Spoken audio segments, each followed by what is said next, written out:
Hello students, आज हम पढ़ेंगे एराइल हैलाइड्स और हेलो एरीन्स के बारे में। इससे पहले आप लोग ये वीडियो जो है लाइक शेयर अवश्य करें, इच्छा हो तो सब्सक्राइब भी कर लें।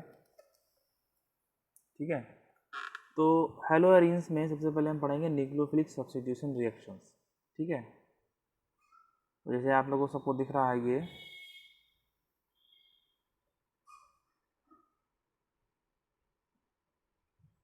अब हेलो एरीन्स जो होते हैं वो न्यूक्लियोफिलिक सब्स्टिट्यूशन रिएक्शंस के लिए ज़्यादा रिएक्टिव में रहते हैं, यानी they are less reactive towards nucleophilic substitution reactions. उसके कुछ कॉजेज हैं, and the first cause is due to the resonance effect. In haloarenes the electron pair on halogen atom are conjugation with pi electrons of the ring and the following resonating structures are possible। ठीक है, तो हम देख रहे हैं कि ये देखो इसमें हेलोजन लगा हुआ है क्लोरीन। अब रेजोनेंस तो आप लोग सब बहुत ज़्यादा उसको जानते भी, फेमिलियर हैं। अब रेजोनेंस इफेक्ट में क्या हो रहा है कि एक नेगेटिव चार्ज आ रहा है यहाँ पर, एक यहाँ पर आ रहा है और एक। ठीक है, अब दूसरी हम भाई को और बता रहे हैं कि ऐसा क्यों होता है कि लेस रिएक्टिव क्यों होता है, क्योंकि जो कार्बन और हेलोजन बॉन्ड है, यानी कार्बन और हेलोजन यानी कि ये CCl यानी कि अराइल हैलाइड यानी बेंजीन रिंग और किसी भी हेलोजन के बीच का जो बॉन्ड है उसमें जो कार्बन होता है वो sp2 हाइब्रिडाइज्ड होता है। ठीक है, अभी जो पीछे हम अल्काइल हैलाइड पढ़ते चले आए हैं उसमें जो कार्बन था वो sp3 हाइब्रिडाइज्ड था। ठीक है, अब जब इसमें sp2 हाइब्रिडाइज्ड कार्बन है तो जाहिर सी बात इसमें s कैरेक्टर ज़्यादा होगा, है ना। जब s कैरेक्टर ज़्यादा होगा तो बॉन्ड क्या हो जाएगा, बॉन्ड लेंथ कम हो जाती है, इसलिए बॉन्ड को तोड़ना बहुत टफ हो जाता है। ठीक है, और दूसरा इसमें जो रेजोनेंस डेवलप हो रहा है उसके कारण भी क्या होता है जो न्यूक्लियोफिलिक सब्स्टिट्यूशन रिएक्शंस उस हिसाब से यानी आसानी से नहीं हो पाए। अब दूसरी अगर इसमें देखें रेजोनेंस के कारण क्या हो जाता है कि क्लोरीन और जो हमारा कार्बन है उसके बीच में क्या हो जाता है कि पार्शियल डबल बॉन्ड, कोई डबल बॉन्ड आ गया यहाँ पे, ये पार्शियल डबल बॉन्ड आ जाता है। तो डबल बॉन्ड एक तो पैसे भी क्लोरीन बड़ा इलेक्ट्रोनेगेटिव है। ठीक है, और दूसरा CCl बॉन्ड जो है यानी कि जिसके इसका बेंजीन का, इनके बीच में क्या है sp2 हाइब्रिडाइजेशन है, बॉन्ड लेंथ वैसे भी कम हो गई। ठीक है, पार्शियल डबल बॉन्ड भी आ जाता है। अब इससे क्या होता है कि ये और मजबूत हो जाता है बॉन्ड, तो बॉन्ड को तोड़ना बहुत डिफिकल्ट हो जाता है, इसलिए these are less reactive towards nucleophilic substitution reaction. ठीक है, नेक्स्ट आता है हमारे पास है difference in hybridization of carbon atom in CX bond. ये मैंने आपको भी बताया। ठीक है, मैंने अभी आपको यही बताया कि देखो यहाँ पर जो है sp2 हाइब्रिडाइजेशन है, और जो अल्काइल हैलाइड में था यहाँ पे क्या था, sp3 हाइब्रिडाइजेशन था। तो sp3 हाइब्रिडाइजेशन का मतलब क्या हो गया कि s करेक्टर कम हो गया, और यहाँ पे sp2 है यानी कि s करेक्टर ज़्यादा है। ठीक है, जिस कारण क्या होता है बॉन्ड लेंथ कम हो जाती है, बॉन्ड जो है वो मजबूत हो जाता है, उसको ब्रेक करना बहुत मुश्किल होता है। ठीक है, फिर दूसरा आता है instability of phenyl cation. In case of haloarenes the phenyl cation formed as a result of self ionization will not be stabilized by resonance and therefore SN mechanism is ruled out। यानी कि ठीक है, अब इसमें जो phenyl cation अगर बनता है तो वो सेल्फ आयनाइजेशन नहीं हो पाता उसका, यानी कि क्योंकि रेजोनेंस जो है ना, रेजोनेंस उसको स्टेबलाइज नहीं कर पाता है, जिससे इसमें SN1 मैकेनिज्म हो ही नहीं पाती। ठीक है, SN1 मैकेनिज्म में क्या था कि पहले कार्बोकैटायन बनता था और उसके साथ न्यूक्लियोफाइल अटैच हो जाता था, लेकिन इसमें जब कार्बोकैटायन बनता है यानी कि जो इसमें फिनाइल कैटायन जब बनता है तो वो सेल्फ आयनाइजेशन बनता है, अपने आप आयनाइज होकर बनता है, जिसको रेजोनेंस उसको स्टेबलाइज नहीं कर पाता है, SN मैकेनिज्म हो नहीं पाती।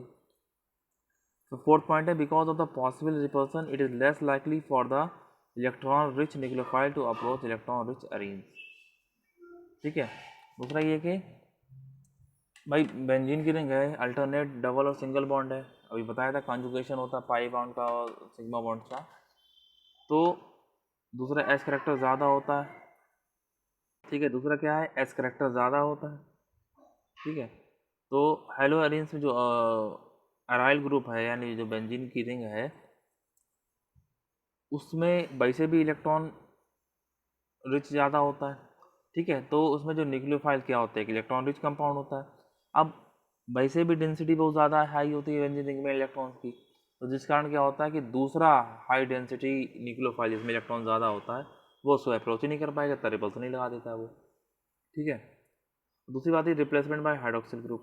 अब रिप्लेसमेंट तो होती है लेकिन बहुत ही सीवियर कंडीशंस पर, यानी इनको बहुत ही या तो कैटालिस्ट लगाओ, टेम्परेचर थोड़ा हाई दो, तब जाके ये जो है रिप्लेसमेंट या कोई भी रिएक्शंस देते हैं। जैसे कि फर्स्ट पहला है chlorobenzene can be converted into phenol by heating in aqueous medium of sodium hydroxide, ठीक है, solution at a temperature of 623 and a pressure of 300 atm। तो इतने कंडीशंस के बाद क्लोरोबेंजीन जो है वो फिनॉल में कन्वर्ट होती है, यानी क्यों, तो ये क्लोरोबेंजीन है और ये बन गया हमारा फिनॉल, सोडियम हाइड्रोक्साइड से OH ग्रुप इससे रिप्लेस कर लेता है और ये हमारा फिनॉल बन जाता है। फिर है presence of electron withdrawing group NO2 at ortho and para position increase the reactivity of hello arenes.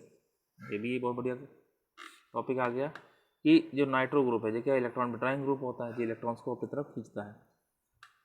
जब इलेक्ट्रॉन विड्रॉइंग ग्रुप हटा है तो जाहिर सी बात है क्या करेगा, इसकी जो बॉन्ड जो लेंथ है वो इसको बॉन्ड को वीक कर देता है, जिससे जो कमिंग न्यूक्लियोफाइल है या इसकी जो रिएक्टिविटी है वो बढ़ जाती है और ये ऑर्थो एंड पैरा डेरिवेटिव आसानी से दे देते हैं, लेकिन मेटा डेरिवेटिव नहीं देते। देखो इसमें फर्स्ट वाली रिएक्शन है इसमें क्लोरीन जो है सोडियम हाइड्रोक्साइड और 443 केल्विन टेम्परेचर के साथ प्रेजेंस में इसको करेगी रिएक्शन को, हमारा बन गया नाइट्रोफिनॉल बन गया हमारे पास, ठीक। अब हमारे पास ऑर्थो और पैरा नाइट्रोक्लोरोबेंजीन है, तो इसमें टेम्परेचर थोड़ा कम लगा, देख रहे हो आप, टेम्परेचर रिएजेंट वही लगा लेकिन टेम्परेचर थोड़ा कम करना पड़ा, क्यों, क्योंकि नाइट्रो ग्रुप लगने के कारण क्या होगा, जो इलेक्ट्रॉन विड्रॉइंग ग्रुप है तो ये क्या करता है कि क्लोरीन की जो पोलैरिटी है इसको कम कर देता है, जिससे ये आसानी से रिप्लेसमेंट हो जाती है और सब्स्टिट्यूटेड प्रोडक्ट हमारा ऑर्थो पैरा नाइट्रो फिनॉल बन जाता है। अब ये देखो, अब इसमें 3 नाइट्रो ग्रुप लगा दिए, ऑर्थो पैरा और, ठीक है, 1 2 3 4 5 1 3,5 ट्राई नाइट्रो क्लोरीन है, ठीक, ट्राई नाइट्रो 1 क्लोरो बेंजीन को केवल हीट कर दो आप। अब देख रहे हैं आप कि जैसे जैसे नाइट्रो ग्रुप बढ़ते चले जा रहे हैं तो रिएक्टिविटी क्या हो रही, इंक्रीज करती चली जा रही। पहले वाले में हमने 443 केल्विन टेम्परेचर दिया था क्योंकि उसमें केवल ऑर्थो नाइट्रो क्लोरोबेंजीन थी। सेकेंड वाले में 368 टेम्परेचर दिया क्योंकि उसमें 2 नाइट्रो ग्रुप जुड़ गए थे। अब इसमें 3 नाइट्रो ग्रुप जुड़ गए, जिससे क्या हुआ, ये इलेक्ट्रॉन डेंसिटी को अपनी तरफ अट्रैक्ट कर लेते हैं और यहाँ का बॉन्ड वीक पड़ जाता है और ये आसानी से रिएक्शन दे देता है, ठीक है। तो क्या हुआ, केवल वाटर डाल के हल्का सा वार्म करा और रिएक्शन कंप्लीट हो गई, ठीक है। यानी कि अब एक बात और समझ गए कि जो इलेक्ट्रॉन विड्रॉइंग ग्रुप लगे होंगे अगर बेंजीन रिंग में तो रिएक्टिविटी को वो बेंजीन रिंग पर बढ़ा देते हैं। अब देखो ये है कि मैकेनिज्म दे रखी है। अब मैकेनिज्म के लिए हम आपको और अच्छी चीज़, थोड़ा सा कंजेस्टेड है, थोड़ा सा आपको हम सिंपल मैकेनिज्म दिखाते हैं। देखो ये है पहले पैरा नाइट्रोक्लोरोबेंजीन, ये है मैकेनिज्म चल रही है। पैरा नाइट्रोक्लोरोबेंजीन का स्ट्रक्चर आप देख लीजिए। ये तो देखो नाइट्रो ग्रुप में भी क्या होता है, नाइट्रो ग्रुप में भी हमारा रेजोनेंस होता है, बॉन्ड कभी इधर आएगा कभी इधर आएगा, ठीक। अब देखिए जब स्लो स्टेप में क्या हुआ, ये बॉन्ड ब्रेक होकर इधर हो गया और जो OH ग्रुप है वो यहाँ अटैक करेगा, क्यों, यहाँ पे पॉजिटिव चार्ज आ जाएगा। अब देखिए अब OH ग्रुप अटैच हो गया वहाँ पर और यहाँ पर क्या होगा, नेगेटिव चार्ज हो गया। अब नेगेटिव चार्ज स्टेबलाइज करेगा इधर, क्योंकि नाइट्रो ग्रुप लगाया ये तो सब अपनी तरफ खींचेगा, अब ये इधर बॉन्ड इधर आ जाएगा। जब बॉन्ड इधर आने से क्या हो जाएगा, यहाँ की डेवलप हो जाएगी ये, तो ये रिनोन बहुत कायदे से पढ़िएगा, ठीक है। अब जब ये उधर हो गया, अब यहाँ पे डेंसिटी ज़्यादा हो जाएगी, जब ये पेड़ उठ के इधर आएगा तो ये बॉन्ड टूट के इधर आ जाएगा, इधर नेगेटिव चार्ज हो जाएगा, ठीक।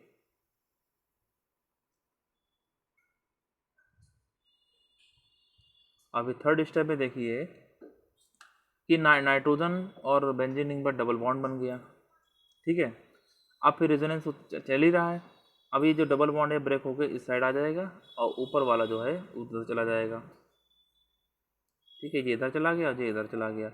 अब जो ये चार्ज था ये मेंटेन करने के लिए इधर आ गया, ठीक है।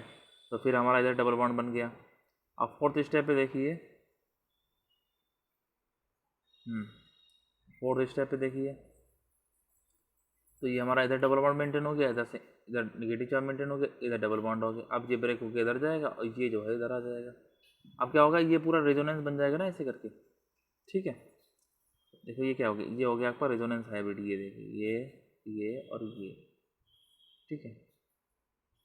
तो फास्ट एक्शन क्या हो गई कि पैरा नाइट्रोफिनॉल जो है वो फास्ट एक्शन हो गई। फास्ट एक्शन में क्या हो गया कि क्लोरीन निगेटिव क्या है, Cl निगेटिव निकल जाएगा यहाँ से और ये हमारा डेरिवेटिव बन गया पैरा नाइट्रोफिनॉल।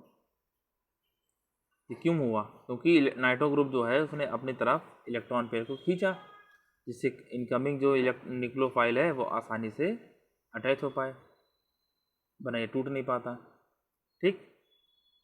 सेकंड स्टेप देखते हैं, ये है ऑर्थो नाइट्रोफिनॉल। हमारे पास अब पहला थी, अब ऑर्थो की बात करते हैं। तो देखिए ऑर्थो नाइट्रो क्लोरोबेंजीन जो है, सॉरी हाँ ऑर्थो नाइट्रो क्लोरोबेंजीन है, फिनॉल तो ऊपर बन गया वो, इससे फिनॉल बनेगा, ठीक है। सेम रेजोनेटिंग स्ट्रक्चर वही है, थोड़ा सा डिफरेंस है क्योंकि इसकी पोजीशन नाइट्रो ग्रुप की पहले यहाँ पैरा पोजीशन पे थी, अब यहाँ पर आ गई ऑर्थो पोजीशन पर। तो ये बॉन्ड ब्रेक होकर इधर आ गया और ये इधर अटैक करेगा।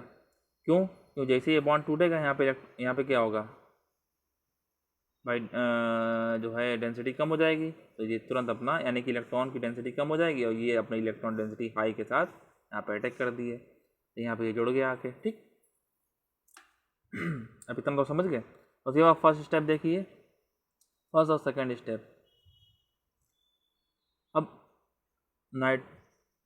अब रेजोनेंस तो चल ही रहा है। अब यहाँ पे जब बॉन्ड इधर ब्रेक होकर इधर आया निगेटिव चार्ज हो गया, अब इधर डेंसिटी ज़्यादा हो रही तो ये बॉन्ड इधर डबल बॉन्ड बना लेगा और ये इधर ब्रेक होकर नेगेटिव चार्ज में आ जाएगा, और डेंसिटी तो मेंटेन रखनी है। अब ये इधर आ जाएगा और ये रेजोनेंस के कारण इधर घूमता रहेगा। रेजोनेंस तो पता ही है, alternate double bond single bond घूमते रहते हैं। अब ये घूम क्यों रहा है, क्योंकि हमें यहाँ से क्लोरीन को हटाना है। अब क्लोरीन हटेगा कैसे, अब जब ये बॉन्ड इधर आएगा फिर इधर से इधर आएगा, फिर जैसे इधर से इधर आएगा तो इधर की डेंसिटी ज़्यादा हो जाएगी, तो यह क्लोरीन क्या करता है अपने आप लूज कर जाएगा यहाँ से। देखिए इस स्टेप में और इस स्टेप में, देखिए थर्ड स्टेप में देखिए नॉर्मल को रोटेट कर रहा है, फोर्थ स्टेप में इलेक्ट्रॉन डेंसिटी इधर शिफ्ट हो गई। अब क्या होगा, जैसे ही अब ये तो रेजोनेंस हाइब्रिड डेवलप हो गया है ना, अब इधर भी सब कुछ डेवलप हो गया। अब यहाँ से क्लोरीन जो है आराम से लीव आउट हो जाएगा और यहाँ पे फिनॉल ग्रुप बन जाएगा। इसका नाम क्या हो गया, ऑर्थो नाइट्रो फिनॉल हो जाएगा। यानी कि ऑर्थो और पैरा पोजीशन वाले जो नाइट्रो ग्रुप हैं वो बहुत अच्छे से रिएक्शन देते हैं। अब बात आती है मेटा पोजीशन वाले नाइट्रोक्लोरोबेंजीन में, ये मेटा पोजीशन पर लगा हुआ, इसको देखिए आप भाई OH ग्रुप इस पर अटैच करा, सेम वैसे रेजोनेटिंग स्ट्रक्चर बनेंगे। फर्स्ट स्टेप में देखिए, ठीक, फिर सेकंड में और थर्ड स्टेप, सेम इधर से इधर, फिर इधर से इधर चला गया, अब इधर आ गया।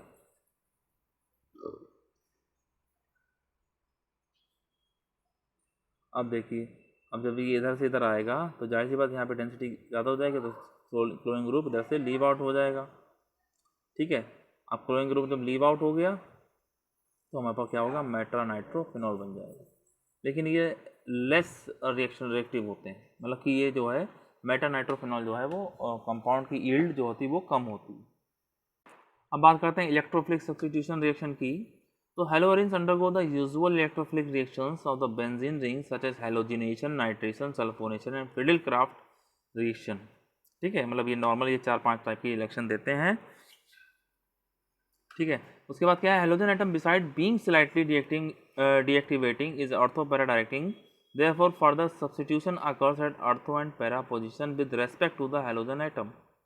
Ortho and para directing influence of halogen atom can be easily understood if we consider the resonating structure of the halobenzene as shown. अब देखो पहले बहुत कायदे से जिनका जो है हेलोबेंजीन का यानी हेलोएरीन का हम एक रेजोनेटिंग स्ट्रक्चर पहले देख लें कायदे से। ऐसी बात है, हेलोजन ग्रुप जो भी लगा को उसमें उसका एक लोन पेज में शिफ्ट हो जाएगा नीचे, यहाँ डबल बॉन्ड बन गया, यहाँ पे पॉजिटिव चार्ज आ गया। अब ये इधर शिफ्ट होगा, वो उधर शिफ्ट होगा, ये तो आपको पता ही है, घुमाते रहो बॉन्ड को, ठीक। अब इन्हीं के कारण क्या होगा, रिएक्शन आता है। देखो निगेटिव चार्ज एक इधर आ रहा है, एक इधर आएगा और एक इधर आएगा, 1 2 3, यानी कि इन तीन पोजीशन पर क्या है, जो इनकमिंग ग्रुप है वो आसानी से आ जाएगा, लेकिन मेटा पोजीशन पर लेस इन्फ्लुएंस होगी। क्यों होगी देखो, due to resonance the electron density increases more at advance para position. भाई रेजोनेंस आपने देख रहे हो ऊपर कि ऑर्थो और मेटा पोजीशन पर जो है इलेक्ट्रॉन डेंसिटी बढ़ रही है, ऑर्थो एंड पैरा पोजीशन में इलेक्ट्रॉन डेंसिटी बढ़ रही है, लेकिन मेटा पोजीशन पर नहीं है, ऐसा है। दूसरा क्या होता है कि हेलोजन एटम में क्या होता है, माइनस आई इफेक्ट के कारण क्या होता है, वो इलेक्ट्रॉन विड्रॉ करने की टेंडेंसी इनमें ज़्यादा होती है। तो इससे क्या होता है, rings get somewhat deactivated as compare to benzene and hence the electrophilic substitution reactions in haloarenes occur slowly and require more drastic condition as compare to those in benzene. ठीक है, अब जब हेलोजन एटम जो है उनका minus I effect के कारण वो इलेक्ट्रॉन्स को विड्रॉ करने की कैपेसिटी रखते हैं। दूसरा, ठीक है, तो इसलिए क्या होता है कि हेलोएरीन्स में जो है वो रिएक्टिविटी के लिए वो ज़्यादा से ज़्यादा कंडीशन देनी पड़ती है, यानी कि उनको कैटालिस्ट चाहिए होगा, टेम्परेचर प्रेशर भी मेंटेन रखना पड़ता है इसी के कारण। ठीक है, रेजोनेंस और दूसरा हेलोजन ग्रुप के माइनस आई इफेक्ट के कारण। सबसे पहले आती है हेलोजिनेशन में, तो क्लोरोबेंजीन में और क्लोरीन ऐड करना है, तो एनहाइड्रस फेरिक क्लोराइड डाला हमने, तो 1,4 डाइक्लोरोबेंजीन और 1,2 डाइक्लोरो बेंजीन बनेगा। तो 1,4 वाला यानी कि पैरा वाला है ना, तो पैरा वाला ज़्यादा क्वांटिटी में बनेगा पैरा प्रोडक्ट। फिर नाइट्रेशन के लिए आते हैं, नाइट्रेशन के लिए बहुत बढ़िया रिएक्शन है ये। और नाइट्रेशन के लिए रिएजेंट याद रखना, हमेशा कंसनट्रेट नाइट्रिक एसिड और सल्फ्यूरिक एसिड डाला जाता है, तब कोई भी नाइट्रो कंपाउंड हमें मिलता है। तो क्लोरोबेंजीन से क्या बन जाएगा, 1 क्लोरो 2 नाइट्रो क्लोरोबेंजीन बन जाएगा, और 1 क्लोरो 4 नाइट्रो क्लोरोबेंजीन। तो ऑर्थो वाला कम है और पैरा वाला ज़्यादा प्रोडक्ट बनेगा। ठीक है, क्या था सल्फोनेशन में क्या करते हैं, केवल कंसनट्रेट सल्फ्यूरिक एसिड के साथ उसको हीट कर देते हैं। कोई भी हेलोरीन है तो हमें सल्फोनिक एसिड यानी कि बेंजीन सल्फोनिक एसिड हमको मिल जाती है।